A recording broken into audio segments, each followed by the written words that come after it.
I stood there frozen, watching the gate close. My family, Mom, Dad, my older brother Kevin, and his wife Jessica, had just boarded Flight 237 to Hawaii. Our family vacation. The trip we'd planned for months. She can catch the next one. It's not like she contributes anything anyway. Jessica's voice still echoed in my ears from 20 minutes ago. I was 24 years old, and I'd just been left behind at JFK Airport like a forgotten piece of luggage. The airline attendant looked at me with pity. "Miss, I'm sorry, but that was the final boarding call. You were in the restroom when—" "I know," I whispered. My hands shook as I gripped my carry-on. I'd been gone for 5 minutes. 5 minutes to splash water on my face because Jessica's constant remarks about my failure to launch had made me nauseous on the shuttle ride here. When I came back, they were gone. All of them. No text, no call. No one waiting. My phone buzzed. A text from Mom. "You'll figure it out, Emma. You always do. There's another flight in 3 hours. We'll see you at the hotel." That was it. No apology. No, "Are you okay?" Just expectation that I'd follow along like always. The good daughter. The one who never made waves. I looked at the departures board through blurred vision, and that's when I saw it. Flight 891. Departing in 40 minutes. Destination, Tokyo. I'd never made a single impulsive decision in my entire life until that moment. My finger hovered over my phone. I could book Hawaii, show up, pretend this didn't gut me, or, "Miss?" The attendant touched my shoulder gently. "Are you all right? Do you need help rebooking?" I looked at her, then back at that glowing departure board. Tokyo, a city I'd dreamed about since I was 16. A trip I'd been saving for, planning for, but always putting off because family comes first. What happens when family leaves you behind? 30 minutes later, I was sitting in seat 34B, destination Tokyo. My heart hammered against my ribs like it was trying to escape my chest. The ticket had cost me nearly all my savings, money I'd been hoarding for a down payment on an apartment. Money that Jessica loved to remind me I was wasting by not investing properly. I turned off my phone before anyone could call. Before I could second-guess myself. Before the guilt could creep in and convince me to get off this plane and run to Gate 12, where the Hawaii flight was probably boarding now. "First time flying alone?" The woman next to me smiled. She looked about 60, with kind eyes and silver hair pulled back in an elegant bun. "First time doing anything alone," I admitted, surprised by my own honesty. She laughed softly. "Those are usually the best times. I'm Margaret, by the way." "Emma." My voice cracked slightly. I just left my family at the airport." "Left them, or did they leave you first?" The question hit me like a physical blow. I stared at her, and suddenly the tears I'd been holding back since the gate closed came flooding out. This stranger, this woman I'd known for 30 seconds, had asked the one question my family never would. "They boarded without me," I whispered. "We were supposed to go to Hawaii together. Family vacation. But my sister-in-law, she's always hated me. And today, when I was in the restroom, they just left." Margaret's expression shifted from kind to furious. "And no one stopped them? Your parents? Your brother?" I shook my head. "My mom texted me to catch the next flight. Like it was nothing. Like I was nothing." "Well, honey, you just showed them exactly who you are. Someone who doesn't wait around to be treated like an afterthought." The plane began to pull back from the gate. Through the window, I could see JFK getting smaller. Somewhere in this airport, there was a Hawaii-bound plane carrying my family. They probably hadn't even noticed I wasn't on it yet.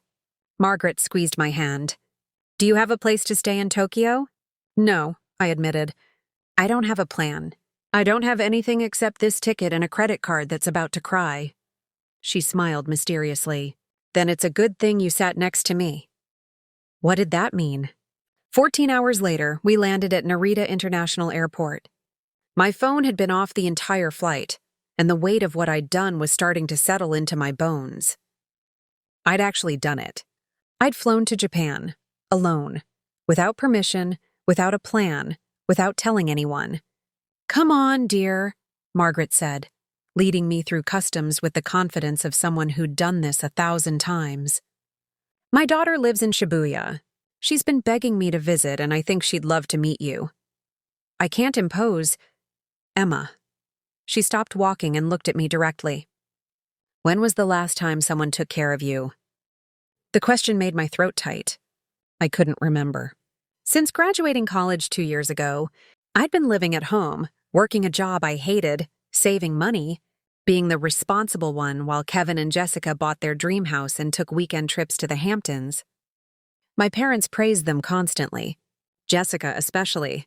She's so sophisticated, Mom would say. So well-traveled. Emma, you should be more like her. And I'd tried. God, I'd tried. I dressed how Jessica suggested. I laughed at her jokes even when they cut me. I shrank myself smaller and smaller, hoping that maybe if I took up less space, she'd finally accept me. Your silence is an answer, Margaret said gently. We took a train into the city, and I watched Tokyo blur past the windows. Neon lights, crowded streets, a language I didn't speak, a culture I didn't know. Everything felt foreign and terrifying and absolutely perfectly right. My phone vibrated in my pocket. I'd turned it on to get through customs. 17 missed calls, 43 text messages. My stomach dropped. Don't read them yet, Margaret advised, watching my face. Not until you're ready. But I couldn't help myself. I opened the messages. Kevin, where are you? Mom, Emma, this isn't funny. Call us immediately. Dad, your mother is worried sick. What are you thinking? And then Jessica. You're so selfish. You've ruined this entire trip. We're all miserable because of you. I laughed. Actually laughed out loud. A bitter, broken sound that surprised even me. What is it? Margaret asked. They're in Hawaii, I said slowly. Living their dream vacation. And somehow, I've ruined it. Me. The one they left behind. Margaret's daughter, Yuki, lived in a small but beautiful apartment overlooking the Shibuya Scramble Crossing. She was 32, worked in fashion, and had her mother's same warm smile. When Margaret explained my situation, carefully, kindly, Yuki didn't hesitate. You stay here, she said firmly. Anyone who leaves family at an airport deserves to be left behind themselves. That first night, I finally called home. Big mistake. Emma Catherine Richardson. What the hell were you thinking? Mom's voice was shrill through the speaker. I had her on video chat, and I could see the hotel room behind her. Palm trees visible through the window. Tropical drinks on the nightstand. I was thinking that you left me, I said quietly. We didn't leave you. You were late. You're always... I was in the bathroom for 5 minutes, Mom. Jessica's face appeared on screen, pushing in next to my mother. Her expression was pure venom. This is so typical of you, Emma, always making everything about yourself. Do you know what you've done? Your mother has been crying for 2 days. 2 days? I checked my phone. I've been gone for 18 hours. Don't get smart with me, Jessica snapped. We had to explain to everyone at the resort why you weren't here. Do you know how embarrassing that was? I had to tell them you had a mental health episode. Something inside me snapped. Maybe it was the jet lag. Maybe it was sitting in this beautiful Tokyo apartment with people who'd shown me more kindness in 24 hours than my family had in 24 years. Maybe I was just finally completely done. A mental health episode? I heard my voice rise, loud and clear and furious. You left me at the airport, Jessica. You literally walked onto a plane without me, and somehow I'm the one with the problem? The screen went silent. I could see my dad in the background now, looking uncomfortable. Kevin was there too, avoiding the camera. Emma, lower your voice, Mom said. But there was something different in her tone. Uncertain. No. The word came out steady. Strong. I'm in Tokyo. I'm staying in Tokyo. And I'm not apologizing for choosing myself for once in my life. Tokyo? Kevin finally spoke up. What are you doing in Tokyo? Living, I said simply. Something I should have started doing a long time ago. I ended the call before anyone could respond. My hands were shaking, but not from fear. From adrenaline. From power. Yuki handed me a glass of wine. That was beautiful. That was terrifying. Same thing, she smiled. Now tomorrow I'm taking you to Harajuku. You need better clothes. What was happening to my life? 3 days in Tokyo, and I felt like a different person. Yuki had taken me shopping, and I'd traded my boring beige cardigans, the ones Jessica always said were age-appropriate, for bright colors and styles that actually made me feel alive. We'd eaten ramen at 2 a.m., visited ancient temples, and gotten lost in streets where nobody knew my name or expected anything from me. My phone wouldn't stop buzzing. The family group chat was a war zone. Kevin. Dad says if you don't come to Hawaii right now, you're cut off from the family account. I stared at that message for a long time. The family account. The one they'd set up when I was in college, supposedly for emergencies. The one Jessica had used to buy her designer bags while I was told to be more financially responsible.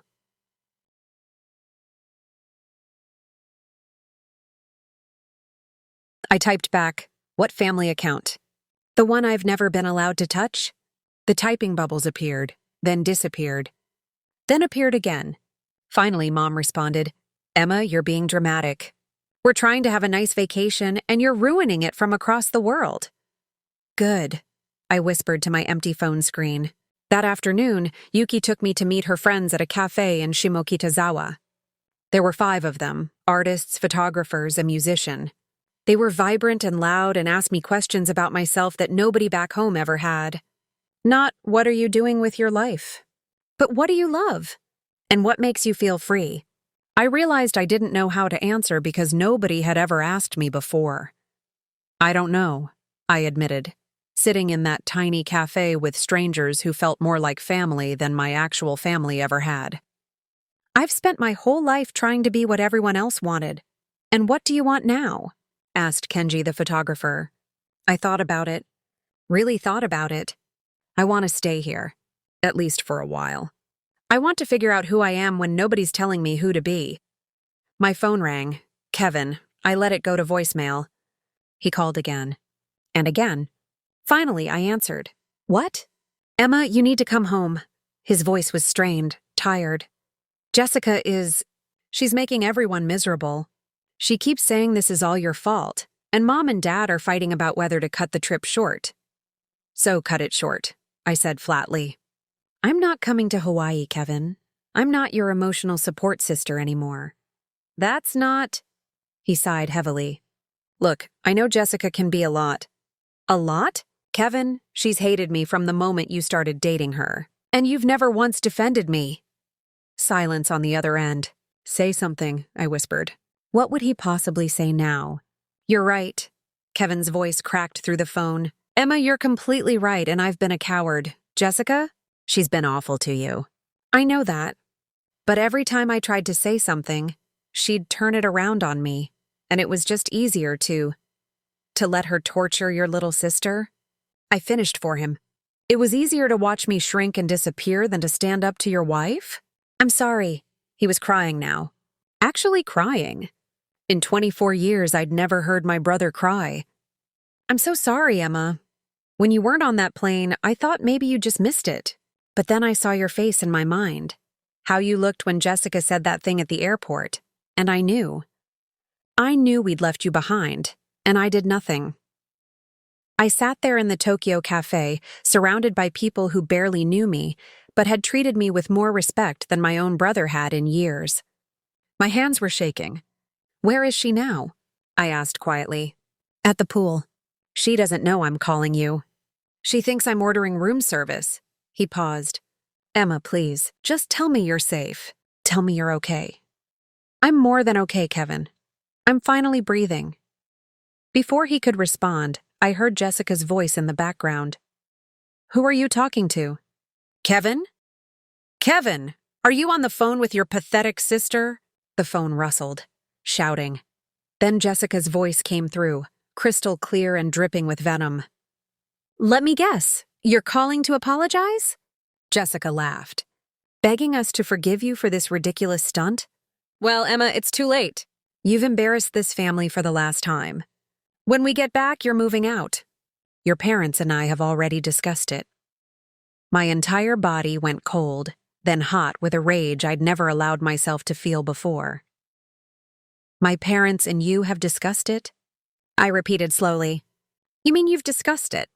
You've manipulated them, like you've manipulated everything for the past 4 years. Manipulated?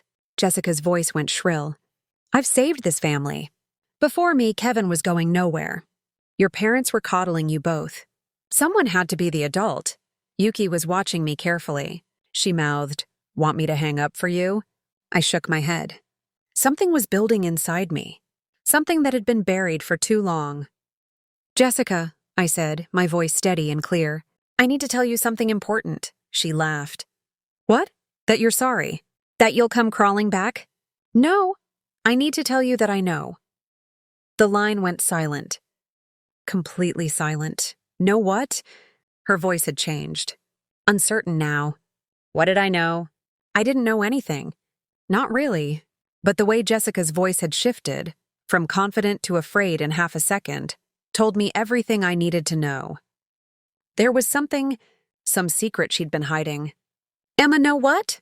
Jessica repeated, but her voice was smaller now, defensive. I took a chance. A wild, reckless chance. About the money. The silence that followed was deafening. I heard breathing, movement, then Kevin's voice distant. What money? Jessica, what is she talking about? Nothing, Jessica said quickly. She's making things up. She's having a breakdown, Kevin, can't you see? She flew to Japan alone. She's clearly not... The family account, I continued, my heart pounding so hard I could barely hear myself think. The one you said I couldn't access because I was financially irresponsible. How much did you take from it, Jessica? I didn't take anything. That money was for emergencies, I finished. For all of us. But somehow Kevin's student loans got paid off last year. Somehow you two bought that house in Westchester. Somehow there's always money for your trips, your bags, your lifestyle. I was guessing. Completely guessing. But Yuki was nodding at me, encouraging me to keep going. The other people at the table had gone quiet, watching this unfold like a movie. Kevin's voice came through, louder now. Jessica, is this true? Did you use Emma's money? It's not her money. It's family money. And she wasn't using it. She was just letting it sit there while she worked at that dead-end job and lived at home like a child. Because you told me I wasn't allowed to touch it, I shouted, standing up from my chair. The entire cafe was watching now. You told me it was for real emergencies only, and that I needed to prove I was responsible first. You weren't responsible. You're proving that right now by... How much? Kevin's voice cut through. He sounded different, dangerous. Jessica, how much of the account did you use? Kevin, don't listen to her. She's manipulating you. This is what she does. How much? The phone rustled. Voices arguing. Then my mother's voice joined in. What's going on? Why is everyone shouting? I heard my dad too. Jessica, just answer the question. How much money are we talking about? It was supposed to be a loan, Jessica stammered. We were going to pay it back. The house was an investment. Kevin's loans were drowning us. We were going to... $47,000. Kevin's voice was hollow, dead. I just checked the account. Emma, there was supposed to be $60,000 in there. Our grandmother's inheritance split 3 ways. $20,000 for you, $20,000 for me, $20,000 for college funds for future grandkids. The cafe had gone completely silent. What had she done with my future? Kevin, let me explain. Jessica's voice was panicked now, the polished mask completely shattered. You stole from my sister. Kevin's words were slow, deliberate, like he was just now understanding the full weight of what had happened. You stole $47,000 from Emma, and then you made her feel like she was the irresponsible one. Like she was the problem. I sat back down, my legs suddenly too weak to hold me. $47,000. Money from my grandmother. The only person in my family who'd ever really seen me. She'd died when I was 21, and she'd left that money specifically for my future. For my dreams?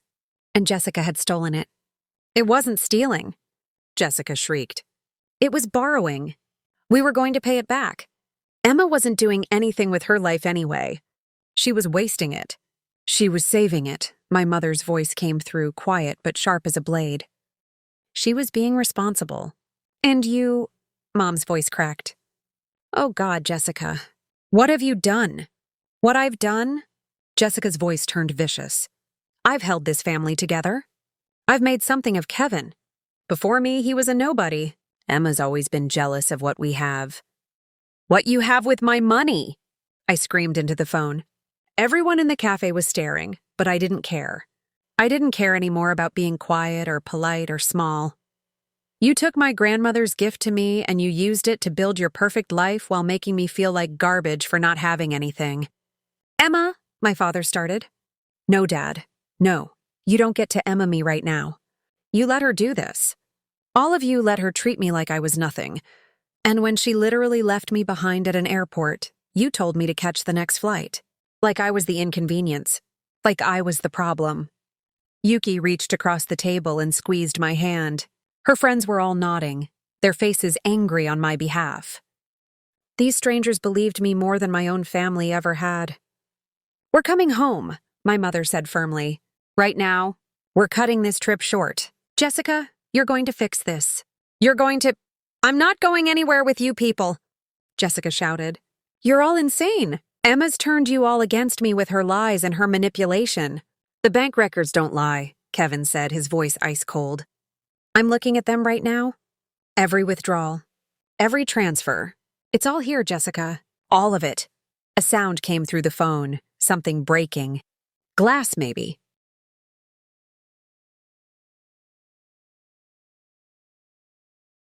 Then Jessica's voice, shaking with rage. Fine. You want to know the truth? I used that money because Emma doesn't deserve it. She's weak. She's pathetic. She has no ambition, no drive, no... She's in Tokyo, Yuki said loudly into my phone, leaning close so they could hear her. Living her life. While you're falling apart in Hawaii. Who's pathetic now? The line went completely silent. Who indeed? Who the hell is that? Jessica's voice came through the speaker, venomous and desperate. That's Yuki, I said, my voice steadier than it had ever been. She's someone who actually treats me like I matter. Unlike any of you. Emma, sweetheart, we're so sorry. My mother was crying now. We didn't know about the money. We had no idea Jessica had... But you knew how she treated me, I interrupted. You watched her mock me at every family dinner. You heard her call me a failure, a burden, a waste of space. And you said nothing. You did nothing. So forgive me if I don't care that you didn't know about the money. You knew about everything else. My dad cleared his throat. Emma, that's not entirely fair. Fair? I laughed, and it came out bitter and broken. Dad, what's fair? Is it fair that I spent 4 years making myself smaller so Jessica would like me? Is it fair that I skipped job opportunities because Jessica said I needed to stay grounded? Is it fair that my own family boarded a plane without me? No one answered. I want every penny back, I said clearly. With interest. And I want it in writing, signed by a lawyer. You have 2 weeks. Emma, be reasonable. Jessica started. Be reasonable? My voice echoed through the cafe. I've been reasonable for 4 years. I've been quiet and compliant and grateful for scraps. I'm done being reasonable. Kevin's voice came through firm and clear. She'll pay it back, Emma. All of it. I'll make sure of it. Even if I have to sell the house. Kevin, you can't be serious. Jessica shrieked. That's our house. Our investment. Built with stolen money, Kevin said flatly. Emma, I mean it. I'm getting you your money back. And Jessica and I, we need to have a very serious conversation when we get home. There's nothing to talk about. Jessica was screaming now, completely unhinged. If you side with her over me, Kevin, we're done. Do you hear me? Done. Then we're done, Kevin said quietly. Because I should have sided with my sister 4 years ago. The phone went silent, except for the sound of Jessica's ragged breathing. Then, you'll regret this. All of you. When Emma wastes that money on some stupid dream and comes crawling back, don't expect me to... The line went dead. Kevin had hung up. My phone buzzed immediately. A text from him. I'm so sorry, Em, for everything. You deserved better. You deserve better. Then another text from my mother. Come home when you're ready. Not before. Take your time. We love you. And finally, from my dad. Your grandmother would be proud of you. I stared at that last message until the words blurred. Grandma, the one who'd always told me I was meant for something bigger. Something brighter. Yuki put her arm around me. So what now? I looked around the cafe, at the streets of Tokyo outside. At this life I'd accidentally stumbled into. What came next? 2 months later, I was still in Tokyo. The money came back, all of it, plus interest, just like I'd demanded. Kevin sold the house. He and Jessica were separated, divorce pending. Mom and Dad had flown out to visit me for a week, and we'd had conversations we should have had years ago. Real ones, painful ones, healing ones. But this isn't a story about them anymore. This is about me. I was standing in Yoyogi Park on a cold November morning, holding a camera Kenji had taught me how to use. Photography. That was my thing. My passion. The dream I'd buried under years of being told to be practical and realistic. My phone rang. Unknown number. I almost didn't answer. Emma Richardson? A woman's voice, professional and warm. Yes? This is Michiko Tanaka from Tokyo Arts Magazine. We received your portfolio submission last week. The one of the Shibuya series at dawn? My heart stopped. I'd submitted those photos on a whim, never expecting anything to come from it. They were just images I'd taken during my early morning walks, the city waking up, people starting their days, the quiet beauty of Tokyo before the chaos began. We'd like to feature your work in our January issue, Michiko continued, and we'd like to discuss a potential contract for more pieces. Would you be available to meet this week? I couldn't breathe, couldn't think, couldn't do anything except stand there in that park while my entire life rearranged itself around this single moment. Yes, I managed to whisper. Yes, I'm available. When I hung up, I called Kevin. He answered on the first ring. Em, you okay?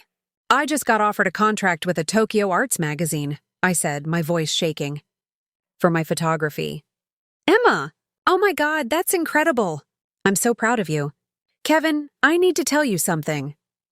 I sat down on a park bench, watching the morning light filter through the trees. Thank you for giving me my money back. Thank you for finally seeing what Jessica was doing. But mostly, thank you for hanging up on her that day in Hawaii. He laughed, but it was watery. I should have done it years ago. Yeah, you should have. But you did it when it mattered most. We talked for a while longer.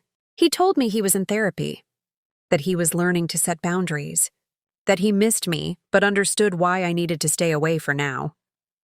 When I hung up, I looked at my reflection in my phone's dark screen. 24 years old, living in Tokyo, about to be a published photographer, single, free, terrified, alive. That day at JFK Airport, when my family boarded without me, they thought they were leaving me behind. What they didn't realize was that they were setting me free. She can catch the next one, Jessica had said. It's not like she contributes anything anyway. She was wrong. I contributed everything. I just needed to find a place that deserved it. I took the other plane. And I found myself